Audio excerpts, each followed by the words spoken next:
نسألك يا من هو الله الذي لا إله إلا هو الرحمن الرحيم الملك القدوس السلام المؤمن المهيمن العزيز الجبار المتكبر الخالق البارئ المصور الغفار القهار الوهاب الرزاق الفتاح العليم القابض الباسط الخافض الرافع المعز المذل السميع البصير الحكم اللطيف الخبير العليم العظيم الغفور الشكور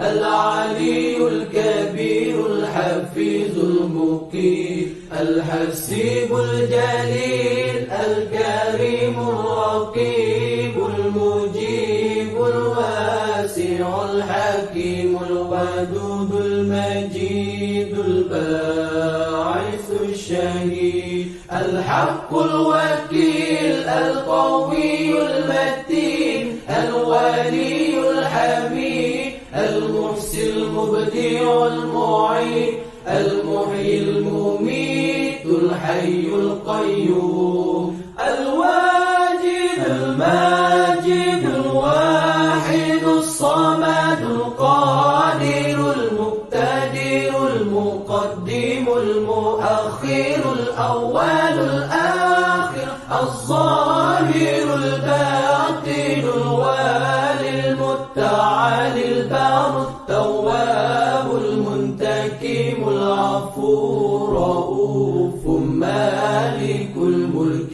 ذو الجلال والإكرام المقسط الجامع الغني المغني المانع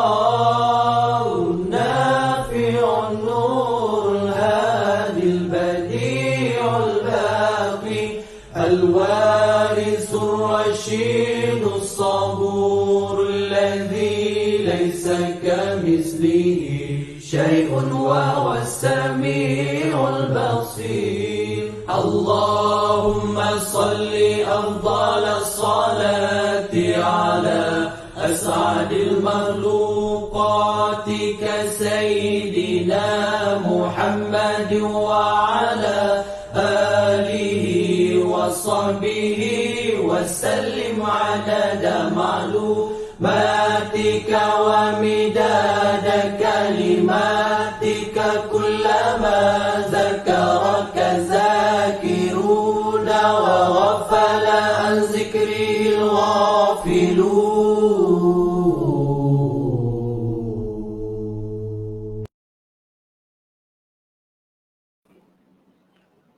بسم الله الرحمن الرحيم.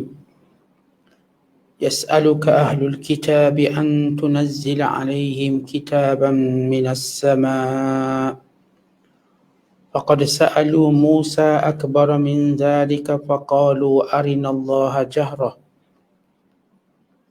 فأخذتهم الصاعقة بظلمهم ثم اتخذوا العجل من بعد ما جاءتهم البينات فعفونا عن ذلك وآتينا موسى سلطانا مبينا ورفعنا فوقهم الطور بميثاقهم وقلنا لهم ادخلوا الباب سجدا وقلنا لهم لا تعدوا في السبت وأخذنا منهم ميثاقا غليظا وبما نقضهم ميثاقهم وكفرهم بآيات الله وقتلهم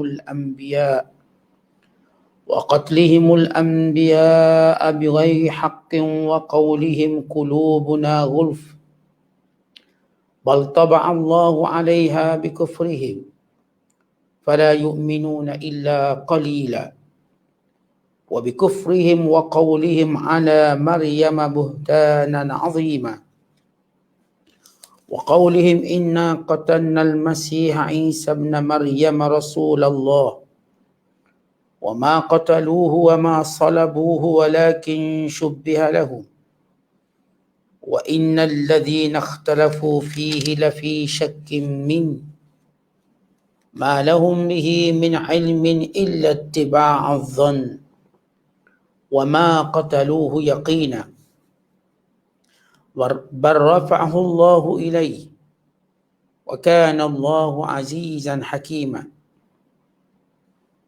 وإن من أهل الكتاب إلا ليؤمنن به قبل موته ويوم القيامة يكون عليهم شهيدا. صدق الله العظيم. Ahli kitab, kaum Yahudi, meminta kepadamu wahai Muhammad supaya engkau menurunkan kepada mereka sebuah kitab dari langit. Janganlah engkau merasa pelik, kerana sesungguhnya mereka telah meminta kepada Nabi Musa lebih besar dari itu. Mereka berkata, wahai Musa, perlihatkanlah Allah kepada kami dengan nyata, supaya kami dapat melihatnya dan percaya kepadanya. Lalu mereka disambar oleh petir dengan sebab kezaliman mereka, menderhaka kepada Allah. Kemudian mereka pula menyembah patung anak lembu. Sesudah datang kepada mereka keterangan-keterangan mukjizat, lalu kami maafkan mereka dari perbuatan yang sedemikian itu ketika mereka bertaubat. Dan kami telah memberi kepada Nabi Musa kekuasaan yang nyata untuk mengalahkan kaum kafir itu. Dan kami telah mengangkat gunung Tursina ke atas mereka disebabkan mereka ingkar akan perjanjian setia mereka, mematuhi hukum-hukum Taurat. Dan kami perintahkan mereka, masuklah kamu melalui pintu negeri itu dengan merendah diri. Dan kami juga perintahkan mereka, janganlah kamu melanggar perintah larangan yang ditentukan pada hari Sabtu. Dan kami telah mengambil daripada mereka perjanjian setia yang teguh, yang mewajibkan mereka mengerjakan suruhan Allah dan meninggalkan larangannya. Maka kami laknat mereka dengan sebab mereka mencabuli perjanjian setia mereka. Dan mereka kufur ingkar akan ayat-ayat keterangan Allah. Dan mereka pula membunuh nabi-nabi dengan tiada suatu alasan yang benar. Dan mereka juga mengatakan, hati kami tertutup, tidak dapat menerima ajaran Islam yang dibawa oleh Nabi Muhammad. Sebenarnya hati mereka tidak tertutup. Bahkan Allah telah memeterai hati mereka disebabkan kekufuran mereka. Oleh itu mereka tidak beriman kecuali sedikit sahaja di antaranya. Demikian juga kami laknat mereka dengan sebab kekufuran mereka. Dan tuduhan mereka terhadap Maryam dengan tuduhan yang amat besar dustanya. Dan juga disebabkan dakwaan mereka dengan mengatakan sesungguhnya kami telah membunuh Al-Masih Isa bin Maryam, Rasulullah. Padahal mereka tidak membunuhnya dan tidak memalangnya di kayu palang, yakni salib. Tetapi diserupakan bagi mereka orang yang mereka bunuh itu seperti Nabi. Dan sesungguhnya orang-orang yang telah berselisih faham mengenai Nabi Isa, sebenarnya mereka berada dalam keadaan syak ragu-ragu tentang menentukan pembunuhannya. Tiada sesuatu pengetahuan pun bagi mereka mengenainya selain daripada mengikut sangkaan semata-mata. Dan mereka tidak membunuhnya dengan yakin. Bahkan Allah telah mengangkat Nabi Isa kepadanya. Dan adalah Allah Maha Kuasa lagi Maha Bijaksana. Dan tidak ada seorang pun dari kalangan ahli kitab, melainkan ia akan beriman kepada Nabi Isa sebelum matinya.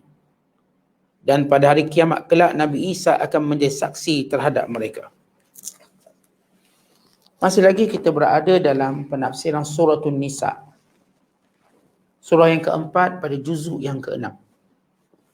Pada ayat 153 dan 100 hingga 159. Yang semalam kita dah baca ayat ini dan terjemahannya, namun kita belum menafsirkannya.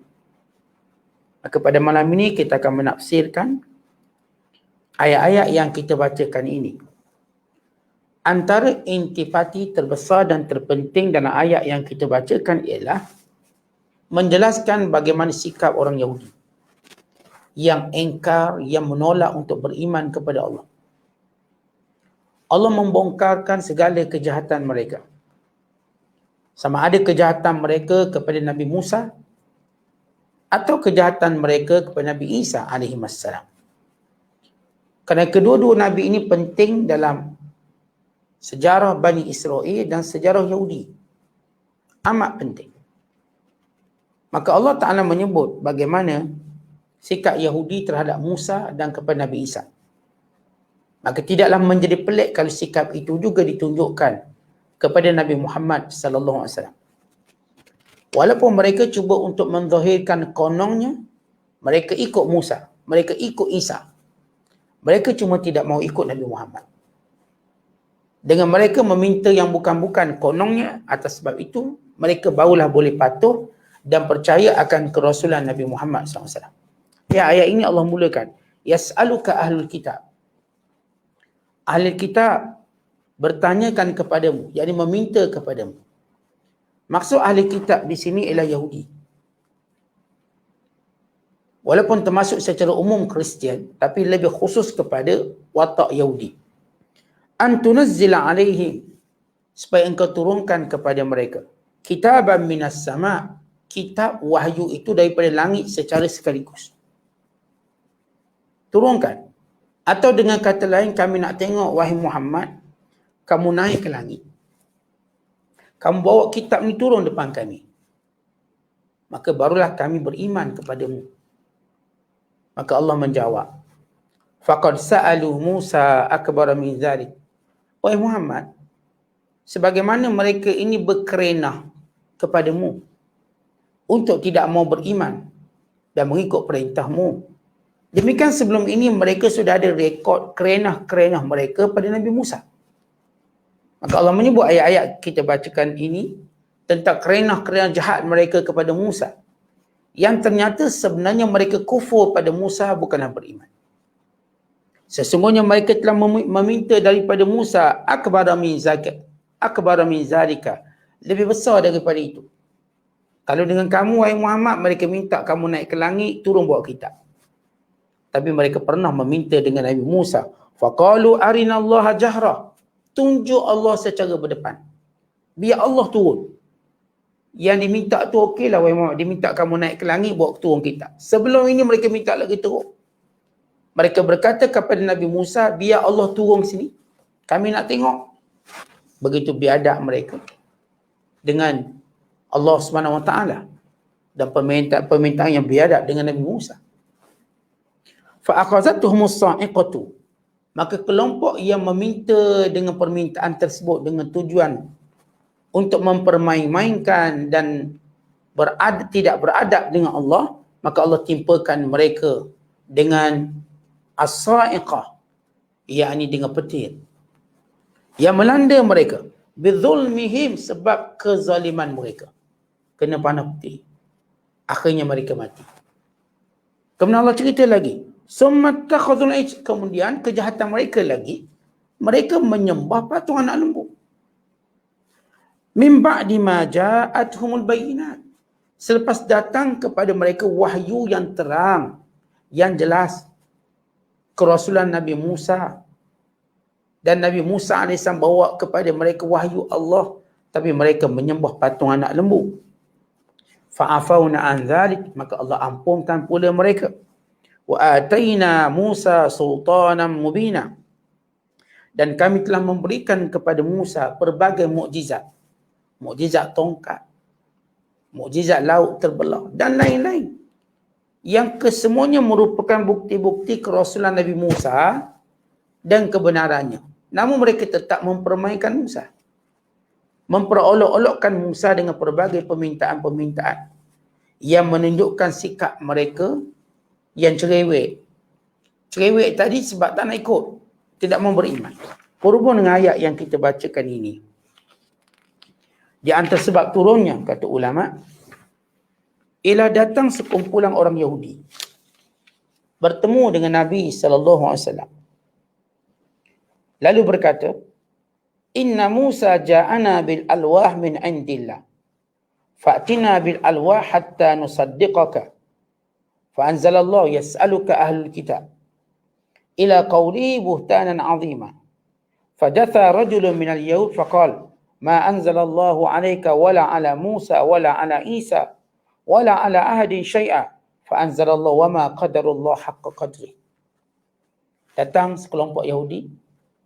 Mereka kata, wahai Muhammad, sesungguhnya Musa dibawa kitab Taurat sekaligus bawa terus catatan Taurat. Maka datangkan sebagaimana Nabi Musa datang juga, iaitu alwah, kayu ataupun batu yang sudah tercatat wahyu. Kami nak juga datang macam tu. Bukan datang pada kamu kemudian kena tulis dulu, tak. Biar datang selepuk macam tu. Ditulis, siap-siap tulis. Sehingga kami membenarkan kamu. Lalu Allah Ta'ala turunkan ayat ini. Memang Yahudi suka minta macam-macam, tapi bukan untuk beriman. Kerana dahulu mereka pernah minta dengan Musa supaya tunjuk Allah berdepan. Jadi kononnya mereka mengikut Nabi Musa, rupanya satu, Allah Ta'ala mendedahkan tembalang mereka. Mereka tak pernah pun beriman pada Musa. Dan tak pernah dengar pun cakap Nabi Musa. Hatta tidak pernah pun mengiktiraf kitab Taurat yang diturunkan. Sehingga mereka kitab lain yang disebut sebagai Talmud. Atau mereka namakan sebagai Mishnah. Dan juga dinamakan sebagai Jimar. Mishnah dalam bahasa mereka memberi maksud suatu benda yang berulang-ulang. Di mana mereka kata Taurat itu yang ditulis. Kami nak yang disebut secara mulut, syafawi. Ya memang Allah cakap dengan mulut terus tanpa ada tulisan kepada Musa, dan Musa beritahu kepada kami. Yang telah diusahakan oleh seorang pendeta Yahudi. Mereka menyalingnya menjadi Talmud atau disebut Mishnah. Kemudian oleh kerana Mishnah ini jarang atau payah dipahami, mereka buat syarah yang disebut sebagai Jima. Dan Jima ni terbahagi pada dua. Satu Jima Urshalim atau Jerusalem. Ini Jima yang ditulis oleh pendeta Palestin dan mereka tak berapa terima. Satu lagi disebut Jima Babil. Maka inilah Taurat, inilah Talmud yang mereka pegang sampai hari ini. Dipanggil Jima Talmud. Dipanggil Jima Babil. Jima maknanya syarah kepada Mishnah. Yang mereka katakan bahawa ia lebih utama daripada kitab Taurat. Dan kata lain, mereka tak beriman pun dengan Taurat. Mereka pergi kepada Mishnah atau Talmud yang mereka anggap lebih mulia daripada Taurat. Sebab ini kata mereka percakapan Allah langsung, bukan melalui tulisan. Wasiat-wasiat yang mereka tulis. Dan diriwayatkan, bila mana diturunkan ayat ini, mereka Yahudi ini berkerenah, maka Yahudi tadi terduduk sambil berkata, Allah sebenarnya tak pernah lantik pun kamu, ataupun Musa, ataupun Isa menjadi Nabi pun. Tak ada pun. Terus dinafikan semua Nabi-Nabi. Maka Allah Ta'ala turunkan ayat, Wa ma qadarullah haqqa qadri. Mereka tidak pernah memuliakan Allah dengan sebenarnya. Yahudi bukan sekadar mengolok-olokkan Nabi-Nabi. Bahkan sebenarnya mereka tidak pernah memuliakan Allah. Tidak pernah.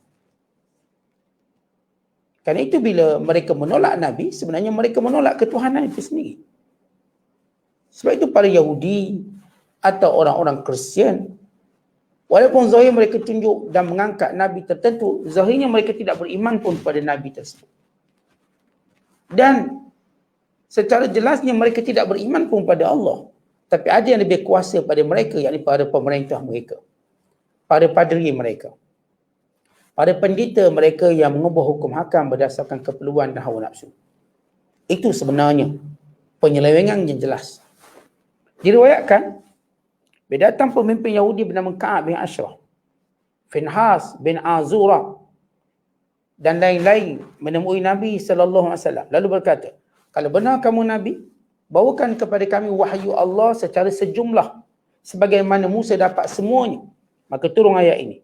Kata Ibnu Jurayj, mereka meminta daripada Nabi SAW supaya menurunkan satu suhuf daripada Allah yang tertulis padanya nama fulan dan fulan dan fulan untuk membenarkan. Biar dalam Quran tu tulis nama-nama orang pula dalam tu. Untuk membenarkan wahyu tersebut. Maka ini permintaan karuk Yahudi sebagai satu bentuk mempelekehkan, mempermainkan dan juga kekufuran yang jelas. Itu Allah Ta'ala menyebut, wahai Muhammad, rekod mereka kufur kepada Nabi. Nabi bukanlah rekod yang baru. Rekod mereka meminta yang bukan-bukan kepada para Nabi bukanlah rekod mereka yang baru. Bahkan mereka minta lebih teruk daripada itu. Yang pertama Allah Ta'ala kata, mereka minta Nabi Musa supaya tunjukkan Allah secara jahrah, jelas, terang, nyata. Maka Allah Ta'ala menimpakan mereka dengan peti, menyambar mereka, membunuh mereka. Namun Allah Ta'ala dengan rahmat dan kasih sayangnya menghidupkan kembali mereka. Allah Ta'ala berfirman, wa idh qultum ya Musa lan nu'mina laka hatta narallaha jahra fa akhazathumus sa'iqatu wa antum tanzurun summa ba'athnakum min ba'd mautikum la'allakum tashkurun. Dan ingatlah wahai Musa, ketika mana mereka berkata, wahai Musa, kami tak akan beriman kepadamu dengan sebenar sehingga kami nampak Allah secara jelas dengan mata kepala kami. Lalu mereka ditimpa dengan petir, lalu mereka mati. Dalam keadaan kamu melihat. Jadi sebahagian yang tak minta tadi melihat, kelompok yang meminta tadi kena bala petir. Lalu Allah hidupkan balik. Allah hidupkan balik mereka dan mengampuni mereka. Kejadian ini berlaku sesudah mereka diselamatkan daripada kezaliman Firaun. Laut Merah pun terbelah, lalu mereka pun bergerak melintasi Laut Merah tersebut. Lalu tiba-tiba mereka jumpa sekumpulan orang menyembah berhala. Lalu mereka berkata, wahai Musa, boleh tak kami nak ada Tuhan macam tu juga? Ada nampak kat mata. Tak nak kami semua ni tak nampak. Lalu kata Musa, Allah dah selamatkan kamu, Allah dah tunjuk segala keterangan. Bukti aku ni Rasul dan bukti ketuhanan Allah dengan menyelamatkan kamu daripada kezaliman Firaun. Lalu sekumpulan mereka berkata, kalau begitu, biar kami tengok Allah langsung. Boleh tak? Maka kerana permintaan yang bukan-bukan, lalu mereka dipanah putih. Tidak semua yang minta, sebahagian mereka. Namun sebahagian lagi walaupun tak minta, macam bersetuju juga. Kerana itu watak Yahudi. Watak Yahudi ni tuan-tuan, sebahagian akan mendesak, sebahagian akan tunggu dan lihat. Ini tak semua. Sebahagian mendesak, sebahagian akan tunggu dan lihat. Sebab itu bila kita lihat, bila Yahudi menceroboh Filistin tahun 48, maka Yahudi terbagi kepada beberapa kelompok. Satu Yahudi yang tidak bersetuju. Mereka tak setuju kerana mereka berpegang bahawa Baitul Maqdis mesti dimasuk tanpa perang, dengan aman. Kerana mereka percaya itu janji yang mereka telah dijanjikan. Untuk menunjukkan mudahnya, tak ada perang supaya mereka tak mati. Tapi sebahagian telah mewujudkan satu kelompok Zionis untuk mengambil Filistin daripada British. Walaupun British telah bersetuju untuk memberi Filistin kepada Yahudi, namun mereka merampasnya daripada British untuk menjadi kuasa mutlak. Bermula perbentukan negara haram 48 sehingga mereka besarkan lagi, sehinggalah mereka mengubah peta Filistin daripada berapa puluh peratus kepada 70% dengan kemenangan mereka pada Yom Kippur atau disebut peperangan 6 hari. Yom Kippur ni 6 hari peperangan tahun 67. Lalu mereka meluaskannya dan mereka cuba untuk menafikan orang Filistin daripada duduk di sana sehingga mereka kalah dalam peperangan tahun 70-an, tahun 73. Yang memaksa mereka berada di meja rundingan yang disebut perjanjian Camp David. Yang terpaksa mengiktiraf sebahagian kependudukan Filistin dan wilayah Filistin walaupun mereka tidak mau berbuat demikian. Namun ada kelompok tidak setuju berperang, namun mereka tetap duduk di Filistin menunggu dan melihat. Mereka tak tumpang sekaki sebenarnya. Sama juga. Ada kelompok minta tengok Tuhan. Kelompok ini dia panah peti terus. Mati. Kemudian dihidupkan kembali. Satu kelompok lagi bersetuju tapi tak minta tengok. Dah kena tak berani. Sebagaimana satu kelompok menyembah patung anak lembu. Satu kelompok lagi tengok. Namun juga bersetuju. Sebab itu orang-orang Yahudi, apapun jenayah yang dilakukan oleh golongan mereka, mereka bersetuju atau mereka berdiam untuk menunjukkan persetujuan yang kemudian. Namun untuk tidak bersetuju, tidak mungkin. Mereka sentiasa bersetuju dengan apa yang dilakukan oleh golongan-golongan mereka, datuk nenek mereka, sama ada membunuh para nabi atau sebagainya. Sebab itu Allah menyebut jumlah kesalahan mereka secara mutlak kepada Yahudi semua, walaupun ia dilakukan oleh Yahudi dulu, kerana adanya persetujuan Yahudi sekarang. Sehingga hari ini, Yahudi hari ini sekarang masih bersetuju dengan apa pun yang dilakukan oleh Yahudi dahulu. Kemudian Allah Ta'ala menceritakan, lepas mereka dipanah petih, Allah ampunkan, Allah hidupkan balik. Kemudian jenayah mereka pula, summattakhadul ij, menyembah patung anak lembu. Kemudian Allah memerintahkan mereka untuk kelompok yang tidak menyembah anak lembu supaya membunuh sebagai satu jalan taubat. Membunuh golongan yang menyembah patung anak lembu. Maka Allah Ta'ala berfirman, wa idh qala Musa liqaumihi ya qaum innakum zalamtum anfusakum bittikhadhikumul ijl fatubu ila bari'ikum faqtulu anfusakum dzalikum khairul lakum 'inda bari'ikum fataba 'alaikum innahu huwat tawwabur rahim. Dan ingatlah Musa berkata kepada kaumnya, wahai kaumku, engkau telah menzalimi diri kamu dengan menjadikan patung anak lembu sebagai sembahan. Maka taubatlah kepada Tuhan kamu. Bunuhlah diri kamu. Demikian ia lebih baik di sisi Tuhan kamu. Maka Allah akan menerima taubat kamu. Allah itu Maha Pengampun lagi Maha Penyayang. Maka kelompok yang tak sembah patung anak lembu membunuh kelompok yang menyembah patung anak lembu sebagai satu taubat. Dan mereka mati dianggap mulia kerana mereka mati taubat. Ini rahmat Allah Ta'ala pada mereka. Dan setengah riwayat menyebutkan bahawa mereka mati seketika untuk dihidupkan kembali sebagaimana mereka dipanah petih. Ini kejahatan mereka yang seterusnya. Semua cerita-cerita ini Allah bawa nak beritahu wahai Muhammad, mereka Yahudi takkan beriman. Yang mereka minta cuma alasan. Yang mereka minta cuma cara mereka mempersendakan. Yang mereka minta untuk menunjukkan, mempermain-mainkan kamu. Sebagaimana mereka telah mempermainkan Nabi-Nabi dulu. Walau mereka mendakwa mereka beriman pada Musa, pada Isa, sebenarnya tidak pun. Kemudian Allah Ta'ala jelaskan lagi. Wa ataina Musa sultanan mubina. Dan kami berikan kepada Musa mukjizat yang macam-macam. Mukjizat terbelah laut. Mukjizat makanan yang turun dari langit. Mukjizat untuk mengalahkan Fir'aun. Yang mereka nampak semua mukjizat Nabi Allah Musa untuk menunjukkan kerasulannya. Namun mereka tetap mempersendakan Musa.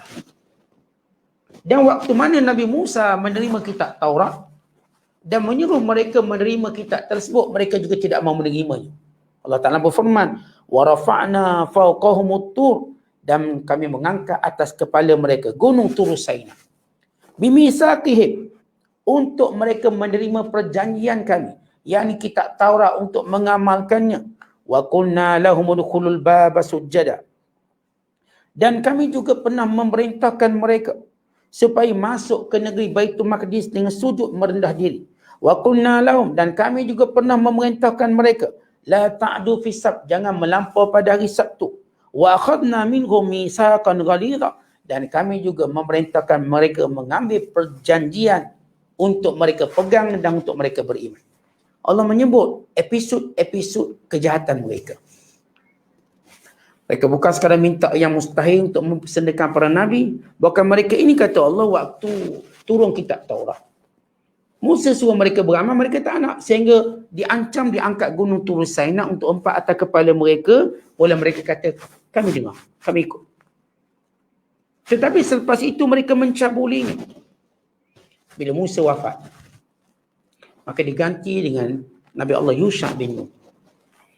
Maka Allah memerintahkan Nabi Yusha memimpin Bani Israel masuk ke Baitul Maqdis sambil berkata, hittatun naghfir lakum, dengan keadaan sujud, tunduk, merendah diri, jangan sombong. Hittatun maksudnya, ya Allah, keampunanmu. Maka niscaya Allah akan ampunkan. Tiba-tiba mereka masuk dalam keadaan sombong. Bahkan mereka ubah kata hittatun menjadi hintatun. Hintatun maksudnya gandum. Kami mencari gandum, makanan. Lalu mereka masuk dengan punggung mereka. Maksudnya patutnya tunduk, tapi mereka ikut punggung untuk menghina negara yang mereka berjaya jajah. Allah ajar bila capai kemenangan untuk merendahkan diri. Sebab itu Nabi SAW, waktu mana pembukaan kota Mekah, Rasulullah berjaya menakluk kota Mekah, membuka kota Mekah, Nabi masuk dengan menundukkan kepala. Bukan dengan mendabik dada sombong. Tunduk kepala. Sambil beristighfar. Kerana Allah ajar, masuk. Bila dapat kemenangan istighfar. Supaya jangan dek sombong, Allah ragut kembali kemenangan itu. Sebab itu tuan-tuan, bila kita diajar, bila kita dapat sesuatu nikmat, jangan menyombong. Tunduk kita. Banyakkan istighfar. Kenapa banyakkan istighfar? Mungkin kita bimbang nikmat ini menjadikan kita sombong. Nikmat ini menjadikan kita lalai daripada Allah. Nikmat ini sehingga kita lupa menisbahkannya pada Allah, sehingga kita kata inilah hasil usaha saya. Maka istighfar, astaghfirullah, astaghfirullah. Allah ajar dalam surah An-Nasr, "Idza jaa nasrullahi wal fath wa ra'aita an-nasa yadkhuluna fi dinillahi afwaja fasabbih bihamdi rabbika wastaghfir innahu kana tawwaba." Bila datangnya kemenangan Allah dan pembukaan kota Mekah, kamu akan lihat manusia masuk Islam secara beramai-ramai. Kerana itu bertasbihlah memuji Tuhanmu dan mohonlah ampun kepada Tuhanmu.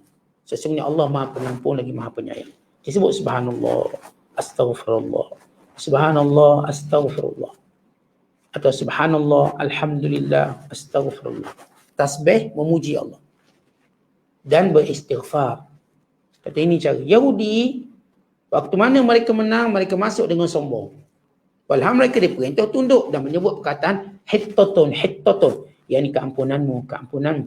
Lalu mereka ubah hintatun, hintatun. Gandummu, gandum. Kami nak gandum. Kami nak makan. Dan masuk dengan keadaan punggung mereka. Kemudian Allah cerita lagi jahat mereka. Wa qulna lahum, dan kami pernah perintahkan mereka, la ta'du fis sabt. Jangan kamu melampau pada hari Sabtu. Iaitu larangan bekerja pada hari Sabtu. Lalu mereka pun bekerja pada hari Sabtu sehingga mereka ditukar menjadi monyet dan menjadi babi. Mereka menggunakan helah. Bila ikan-ikan melompat-lompat pada hari Sabtu, mereka menggali parit. Mereka menggali seperti saluran supaya ikan tu masuk di situ. Lalu mereka memerangkapnya. Bila datang hari Ahad, mereka tangkap. Mereka gunakan helah. Maka Allah Ta'ala melaknat mereka. Wa akhadna minhum mitsaqan ghalidha. Dan kami juga memerintahkan mereka untuk mengambil perjanjian mitsaqan ghalidha. Apa maksud mitsaqan ghalidha? Kata ulama perkataan mitsaqan ghalidha, yakni mengambil perjanjian, pegang dengan Taurat dengan kuat, berpegang dengan Injil dengan kuat, dan jangan menyembunyikan kerasulan Nabi Muhammad sallallahu alaihi wasallam. Jangan sembunyikan. Diriwayatkan tuan-tuan sekalian, bila mana Rasulullah sallallahu alaihi wasallam berhijrah, Nabi berhenti kat Quba. Yang menceritakan kisah ini ialah Safiyah, Ummul Mukminin, waktu dia masih lagi bukan Islam. Dia kata, aku ni, kata Safiyah, disayangi oleh ayahku, ini Huyai bin Akhtab, iaitu pemimpin Bani Nadir, Yahudi Bani Nadir. Dan disayang oleh bapa saudaraku bernama Abi Yasir bin Akhtab. Biasanya pak saudara aku, ayah aku kalau balik kerja, aku paling disayang mesti dipeluk aku dulu. Sebelum peluk anak-anak lain, kata Safiyah. Satu hari, aku dengar mereka berbual tentang Nabi Muhammad. Lalu, adik dia kata, bernama Abi Yasir, apakah ia Muhammad yang tercatat dalam Taurat? Lalu kata Huyai, ya, dia Muhammad. Apakah sifatnya sama sebagaimana tercatat dalam Taurat? Kata Huyai, ya, sama. Habis macam mana kita? Lalu kata Huyai, adawatuhu ma baqitu. Aku tetap memusuhinya selagi mana aku hidup. Walau waktu Nabi berada di Quba, Yahudi pun pergi tengok. Benarkan Nabi Muhammad. Ya, mereka nampak segala sifat tu ada. Bila balik mereka bincang, dan ini diceritakan oleh Safiyah radhiyallahu ta'ala anha, waktu dia masih Yahudi, waktu dia masih kafir bersama ayahnya, pak saudaranya, dia dengar ayah dia berdialog dengan pak saudara.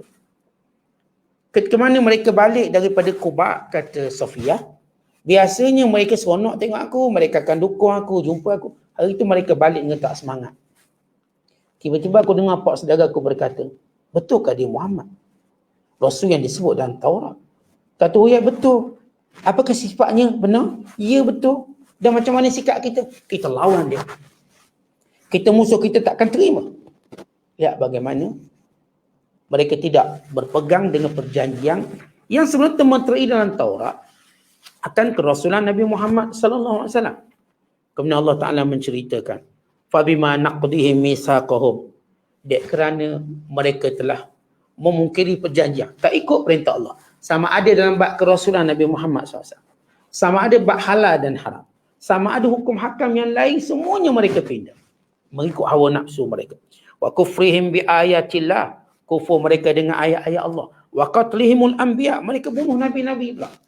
Bi ghairi haq, tanpa alasan, tanpa sebab. Wa qawlihim qulubuna ghuf. Mereka kata hati kami tertutup. Hati kami tak terimalah benda tertutup. Bahkan katakan kepada mereka, Allah tutup hati kamu. Maka kamu tidak mungkin beriman mereka sedikit sahaja. Tak ada orang, dia sombong. Dia kata, saya belum terbuka lagi lah nak taubat. Bukan kamu tak terbuka hati nak taubat. Allah tutup hati kamu untuk bertaubat. Jangan ingat itu perbuatan kamu. Allah tutup. Macam Yahudi cakap, kami ni tak terbuka hati lagi nak beriman lah. Tak terbuka hati lagi nak terima Muhammad. Bukan tak terbuka hati, bahkan Allah tutup hati. Maksudnya itu hukuman, bukan kamu yang memilih. Benda yang sama tuan-tuan, dialog orang yang kata, Ustaz kita ni tak sampai seru lagi nak pergi haji. Mesti haji lah. Tak sampai seru lagi nak taubat. Bukan tak sampai seru, Allah tutup pintu hati kamu. Kalau Allah sayangkan kamu, Allah akan buka pintu taubat untuk kamu taubat. Sebab Allah tutup pintu hati kamu. Sebab tu kamu kena istighfar elok-elok.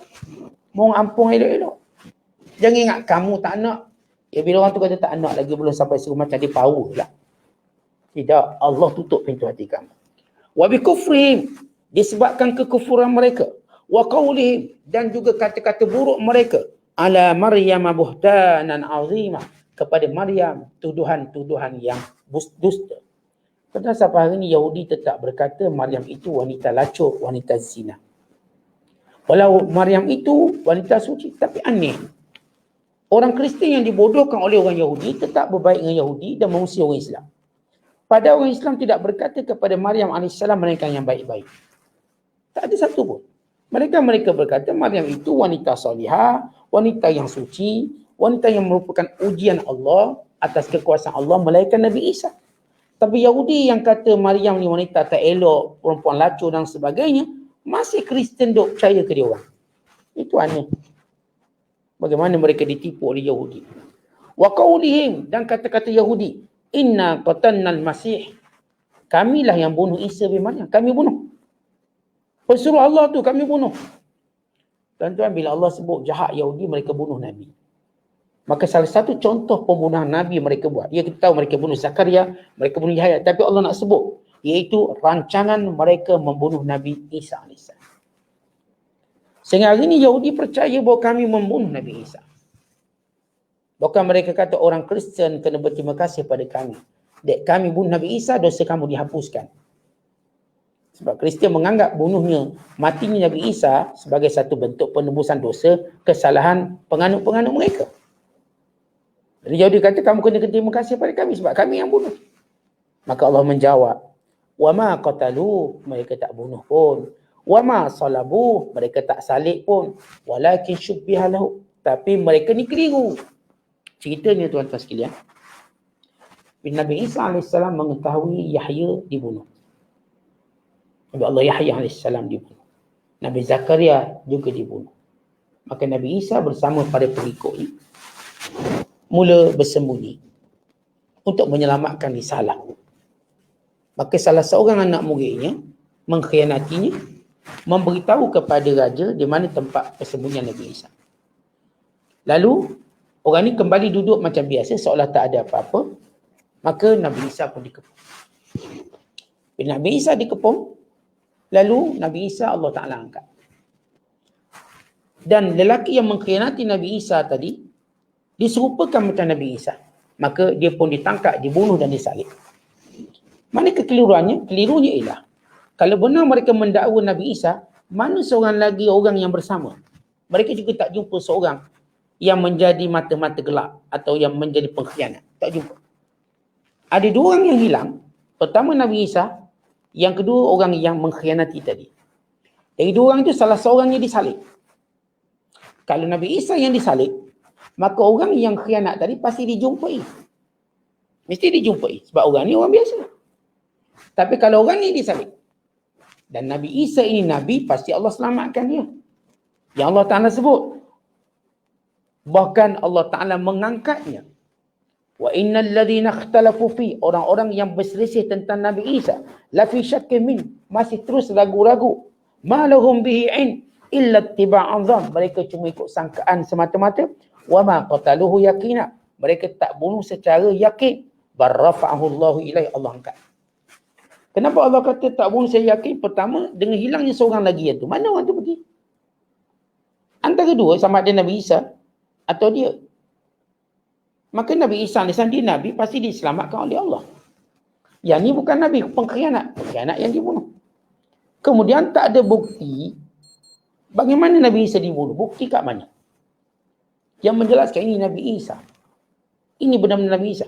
Kerana pada pengikut Nabi Isa yang setia melihat bagaimana Nabi Isa diangkat oleh Allah. Tak ada pun daripada mulut orang ni melainkan mulut musuh. Kata mulut musuh tak boleh dipercayai. Sebab musuh akan katalah benda macam-macam. Dan itu Allah kata Allah angkat dia. Wa kana Allah, bila Allah sebut Allah angkat Nabi Isa, wa kana Allahu azizan hakima. Allah tu perkasa. Sebab itu Allah boleh angkat Nabi Isa. Hakimah, dan Allah Maha bijaksana. Kenapa diangkat waktu itu? Kenapa tidak dimusnahkan tentera tu? Kenapa Allah tak turunkan bala biar mati semua tentera tu? Tetapi Allah Ta'ala memilih mengangkat Nabi Isa. Kerana Allah Maha bijaksana untuk satu perancangan yang lebih hebat. Maka Allah Ta'ala menyebut, wa im min ahlil kitab, tidak ada seorang pun ahli kitab, Kristian baik atau Yahudi, illa la yu'minan nabihi qabla mautih, melainkan akan beriman dengannya sebelum matinya. Yang sebelum mati Nabi Isa. Ayat ni memberi makna, dua makna. Yang pertama ialah akhir zaman Nabi Isa akan turun. Dan sebelum Nabi Isa mati, semua ahli kitab akan beriman dengan Nabi Isa AS. Dan akan memperakui bahawa Nabi Isa tidak mati. Beriman dan memperakui. Yang kedua, kata ulama, mana-mana Yahudi atau Kristian yang mati, melainkan Allah bawa, tunjukkan depan mereka Nabi Isa yang belum mati. Untuk mereka menyesali fitnah mereka terhadap Nabi Isa. Tapi dalam keadaan mereka tahu yang tidak memberi manfaat. Umpama kita tahu jawapan sesudah peperiksaan, dah tak beri manfaat. Cuma untuk melemahkan semangat ataupun menghina mereka. Jadi dua makna. Yang pertama, mana-mana Kristian atau Yahudi sebelum mati, Allah tunjukkan Nabi Isa ini hidup dan Rasul sebagai penghinaan pada mereka. Yang kedua, memberi maksud Nabi Isa akan turun kembali. Dan sebelum Nabi Isa wafat, semua ahli kitab ni, khususnya Kristian, akan beriman dengannya. Manakala Yahudi terpaksa mengakuinya bahawa mereka tidak membunuh Nabi Isa. Dan Nabi Isa dah ada. Wa yaumal qiyamah, dan tu di dunia, pada hari kiamat kelak Nabi Isa ini yakunu alaihim syahida, akan menjadi saksi atas kejahatan mereka. Pembohongan atas kejahatan Kristian yang Nabi Isa anak Tuhan. Itu kejahatan Kristian. Dan atas kejahatan Yahudi yang membunuh dan menuduhnya dan menuduh ibunya Maryam alaihissalam. Maka inilah dia kisah latar belakang orang-orang Yahudi khususnya dan Kristian. Oleh kerana itu, wahai Muhammad sallallahu alaihi wasallam, jangan berduka cita kerana kamu tidak dapat memenuhi permintaan mereka, kerana mereka bukan meminta untuk beriman. Mereka meminta untuk mempermainkan kamu. Bahkan mereka mempunyai rekod-rekod kejahatan dan laknat yang berpanjangan, yang akan disebut lagi pada ayat-ayat yang berikutnya. Wallahu a'lam bishawab. Assalamualaikum warahmatullahi wabarakatuh.